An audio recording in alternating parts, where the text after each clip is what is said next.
വാശി അത് തീർക്കാനുള്ളതാണ്. ശത്രുത അത് മറക്കാതിരിക്കാനുള്ളതാണ്.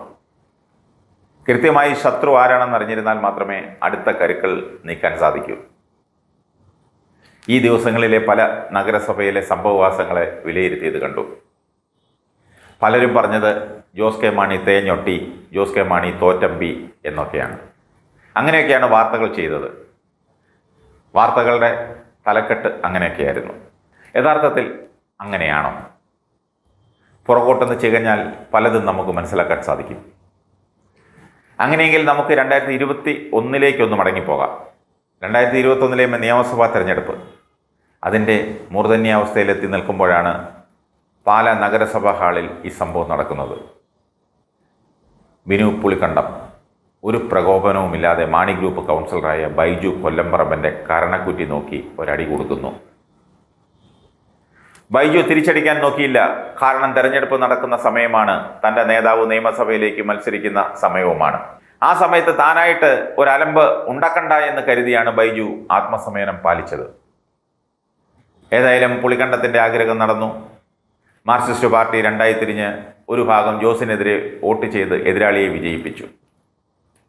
യഥാർത്ഥത്തിൽ മാണി ഗ്രൂപ്പിൻ്റെയും CPMൻ്റെയും വോട്ട് ഒരുമിച്ച് ഒരു പെട്ടിയിൽ കിട്ടിയിരുന്നുവെങ്കിൽ ജോസ് കെ മാണിയോടെ വൻ ഭൂരിപക്ഷത്തിൽ ജയിക്കുമായിരുന്നു.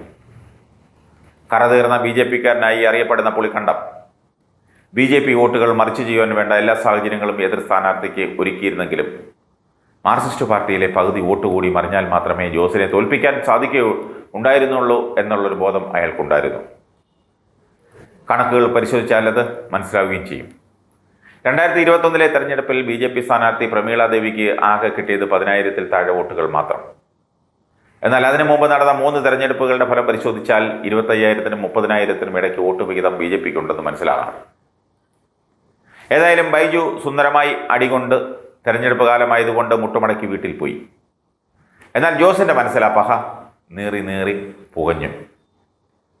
തൻ്റെ കൂടെയുള്ള ഒരാളെ ദേഹോപദ്രവം ഏൽപ്പിച്ചവനെയും അവൻ്റെ കുടുംബത്തെയും ഒരു വെളിപ്പാടകലെ നിർത്തണമെന്ന് ജോസ് തെരഞ്ഞെടുപ്പ് കാലത്ത് തന്നെ തീരുമാനിച്ചുറപ്പിച്ചിരുന്നു.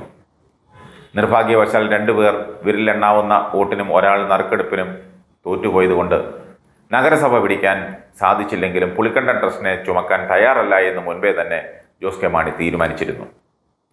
എന്നാൽ പൂച്ച എലിയെ കളിപ്പിക്കുന്നത് പോലെ പിന്തുണ തേടി CPMൻ്റെ ശുപാർശയോടെ കുറെ നടത്തുകയും ചെയ്തു. പാലാ നിയമസഭയിലെ കരൂർ പഞ്ചായത്തിലെ തെരഞ്ഞെടുപ്പും ഒന്ന് ചികയണം.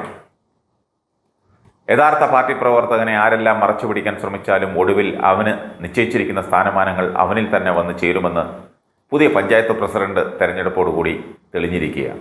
പാലായിലെ മാണി ഗ്രൂപ്പിൻ്റെ ആണിക്കല്ലുകളിൽ ഒന്നാണ് കുര്യത്ത് കുടുംബം.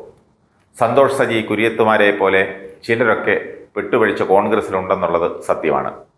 എങ്കിലും ഏതാണ്ട് 2000-നടുത്ത് വോട്ടർമാരുള്ള ഈ കുടുംബത്തിലെ 99% അംഗങ്ങളും കേരള കോൺഗ്രസ്സുകാരാണ്, മാണി ഗ്രൂപ്പുകാരുമാണ്. ബാല്യകാലം മുതൽ അതിൽ പ്രവർത്തിച്ചിരുന്ന പ്രിൻസ് കുര്യത്ത് റോഷി അഗസ്റ്റിൻ്റെ സമകാലികനാണ്.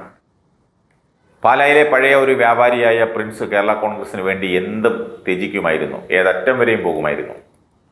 അങ്ങനെ 2015 പഞ്ചായത്ത് തെരഞ്ഞെടുപ്പിൻ്റെ കാലത്ത് ഒരു സീറ്റിന് വേണ്ടി ശ്രമിച്ചുവെങ്കിലും ചില നേതാക്കന്മാരുടെ കടുപിടുത്തം മൂലം പ്രിൻസിന് മാത്രം സീറ്റ് കിട്ടിയില്ല. പ്രിൻസ് നിരാശനായില്ല, സ്വതന്ത്രനായി മത്സരിച്ചു ജയിച്ചു. എന്നിട്ട് ഗ്രൂപ്പ് വിട്ടില്ല, പാർട്ടിയെ നെഞ്ചോട് ചേർത്ത് പ്രവർത്തിച്ചു പോന്നു.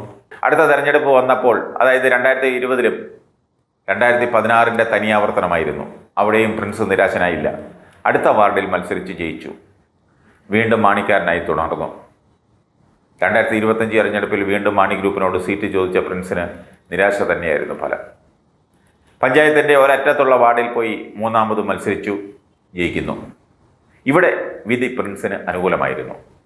ഇരു മുന്നണികൾക്കും 8 വീതം അംഗങ്ങളെ ലഭിച്ചപ്പോൾ നിർണായകമായി മാറി പ്രിൻസ്. ഒടുവിൽ തൻ്റെ മനസ്സിൻ്റെ ഭാഗമായ മാണി ഗ്രൂപ്പിൻ്റെ പിന്തുണയോടെ കരൂർ പഞ്ചായത്തിൽ പ്രസിഡന്റായി തിരഞ്ഞെടുക്കപ്പെടുകയും ചെയ്തു. ഇനിയെങ്കിലും പാർട്ടി പ്രിൻസിനോട് മാന്യത കാണിക്കുമെന്നാണ് എൻ്റെ ഒരു വിശ്വാസം. പ്രിൻസിൻ്റെ ബന്ധു സന്തോഷ് കുര്യത്ത് മറുവശത്ത് കോൺഗ്രസ് മെമ്പറാണ്. കുര്യത്ത് കുടുംബത്തിൽ നിന്നും ഷീല ബാബു മറ്റൊരു വാർഡിൽ മത്സരിച്ചിരുന്നുവെങ്കിലും കേരള കോൺഗ്രസ് മാണി ഗ്രൂപ്പിൻ്റെ പ്രേമകൃഷ്ണസ്വാമിയോട് പരാജയപ്പെട്ടിരുന്നു.